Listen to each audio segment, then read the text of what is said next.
Assalamualaikum warahmatullahi wabarakatuh. Anak-anakku, ayo kita belajar bahasa Indonesia. Kali ini kita akan memperkaya pengetahuan kita dengan gaya bahasa atau majas. Gaya bahasa itu banyak sekali jenisnya. Namun, kali ini kita akan berbicara beberapa gaya bahasa yang paling tenar, sering muncul, dan sering kita gunakan. Gaya bahasa itu adalah sebagai berikut. Yang pertama ada gaya bahasa personifikasi. Gaya bahasa ini membandingkan benda-benda tidak bernyawa seolah-olah memiliki sifat seperti manusia. Kita melihat contoh di sini, lonceng memanggil siswa masuk ruangan. Ada kata kunci memanggil. Biasanya memanggil itu dilakukan oleh manusia, tapi di sini benda yang tidak bernyawa yaitu lonceng melakukan hal yang biasa dilakukan manusia.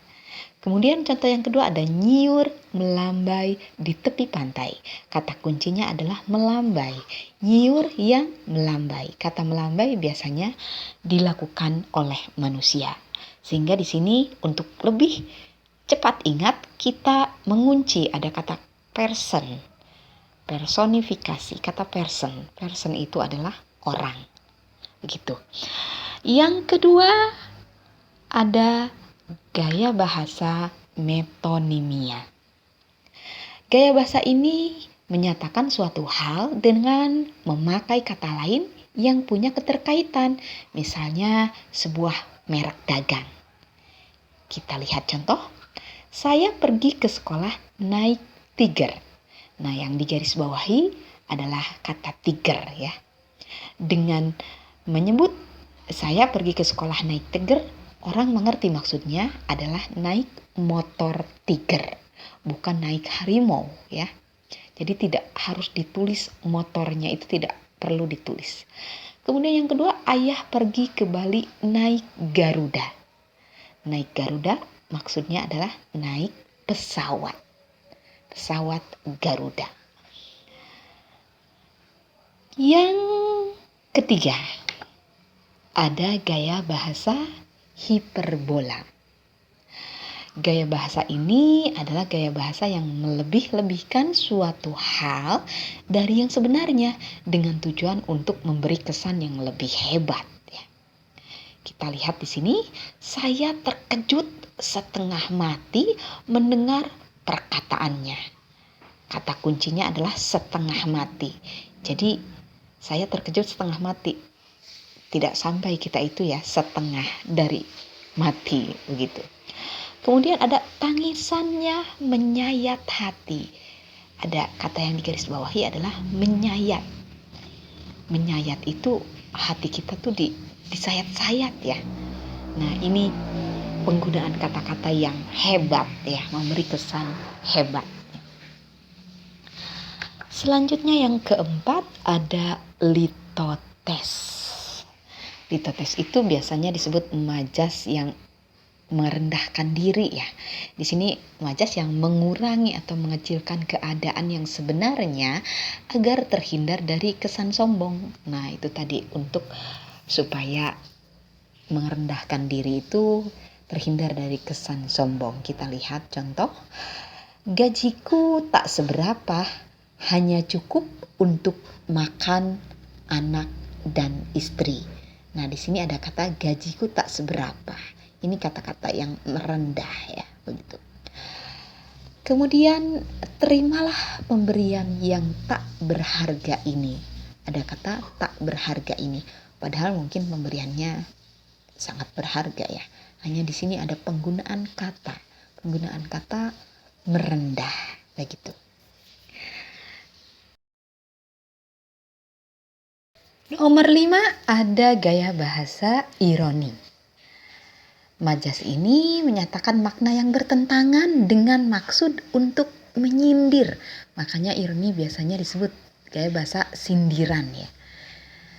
Contohnya, pagi sekali kamu datang, Sekarang sudah jam 10. Nah, berarti di sini bukan pagi ya. Pertanda seseorang atau seorang anak itu datang ke sekolah kesiangan ya.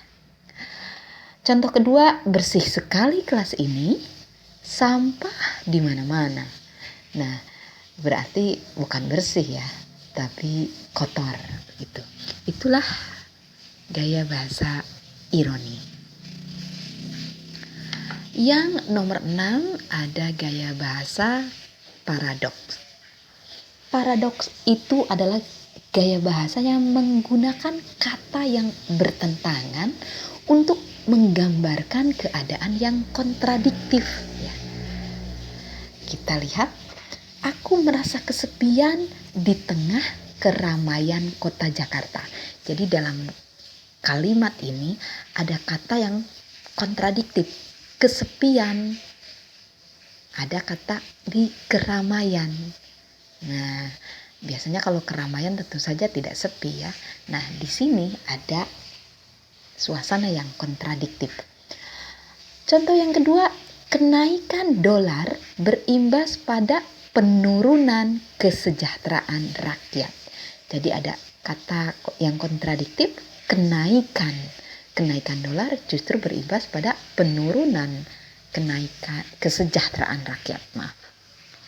Gaya bahasa nomor 7 yaitu klimaks. Majas ini menyatakan beberapa hal berturut-turut yang makin lama makin meningkat. Jadi dalam majas ini mengurutkan suatu hal dari yang terkecil sampai yang terbesar begitu. Contoh, mulai dari kios, warung, toko sampai supermarket ada di Jalan Sudirman. Nah, ini ada yang diurutkan dari hal yang terkecil, kios, warung, toko, supermarket. Nah, jadi mengurutkan semakin besar. Contoh yang kedua, baik RT, kepala desa, camat, bupati, gubernur, sampai presiden mempunyai kedudukan yang sama di mata Tuhan. Nah, ini juga mengurutkan ya, dari hal yang terkecil sampai yang terbesar.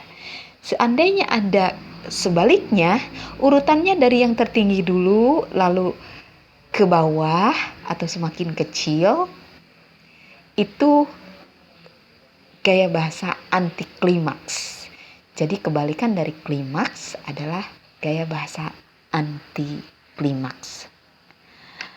Nomor 8 ada gaya bahasa repetisi. Gaya bahasa ini mengulang kata-kata sebagai penegasan. Jadi ada kata yang terus diulang. Kita lihat contoh. Selamat datang pahlawanku, selamat datang pujaanku, selamat datang bunga bangsaku. Ada kata selamat datang diulang sampai 3 kali ya. Ini repetisi. Gaya bahasa selanjutnya yaitu pas prototo atau sebagian untuk seluruh. Majas ini menyebutkan sebagian dari suatu hal untuk menyatakan keseluruhan. Jadi yang disebut hanya bagian dari suatu hal, tapi yang dimaksud adalah keseluruhannya. Kita lihat contoh. Ayah membeli seekor kambing. Di sini ada kata seekor. Jadi menyebutkan hanya bagian dari binatang, yaitu ekor. Padahal ayah membeli tentu saja kambing secara keseluruhannya, bukan hanya membeli ekornya saja. Contoh yang kedua, mari kita bicara 4 mata. Ada kata 4 mata di sini, yang dimaksud adalah kita bicara berdua. Dan gaya bahasa yang terakhir, nomor 10, untuk kali ini kita belajar 10 gaya bahasa dulu ya. Ada totem pro parte. Ini kebalikan dari pas prototo tadi. Totem pro parte atau seluruh untuk sebagian. Jadi disebutkan keseluruhannya, tapi yang dimaksudkan adalah sebagian. Kita lihat contoh, Indonesia berhasil meraih Piala Thomas. Nah, di sini disebutkan Indonesia ya. Indonesia. Jadi segenap, kalau Indonesia itu semua. berhasil meraih Piala Thomas. Berarti yang dimaksud adalah tentu saja yang mewakili, yang bermain bulu tangkis tentu saja. Jadi menyebutkan Indonesia secara keseluruhan, tapi yang dimaksud adalah mereka yang bermain menjadi atlet dalam bulu tangkis Piala Thomas begitu. Itulah pelajaran bahasa Indonesia mengenai gaya bahasa. Terima kasih telah belajar bersama, telah menonton.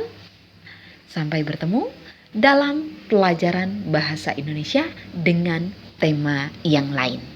Wassalamualaikum warahmatullahi wabarakatuh.